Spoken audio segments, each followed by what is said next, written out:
Hey, here we are simplifying another radical. This time it's the square root of c to the ninth times d to the fifth. So all that's under a square root.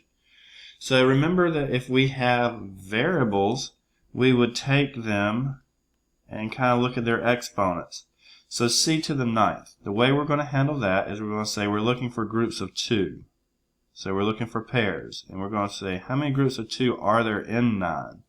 So I'm going to divide 2 into 9. Of course, it goes 4 times, multiply it back, and there's a remainder of 1. So there are 4 groups of 2 in c to the ninth. So we said that would go on the outside exponent, and there's 1 remainder that would stay on the inside. So this will be c to the fourth, and then under the square root there will be a c. No, to the first. So let's handle d. d to the fifth. Well, once again, we're looking for groups of 2. How many groups of 2 are there in 5?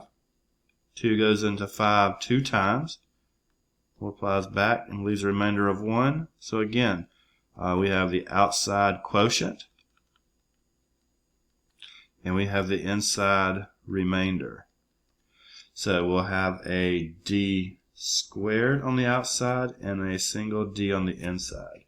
So our final answer looks like c to the fourth d squared times the square root of c times d.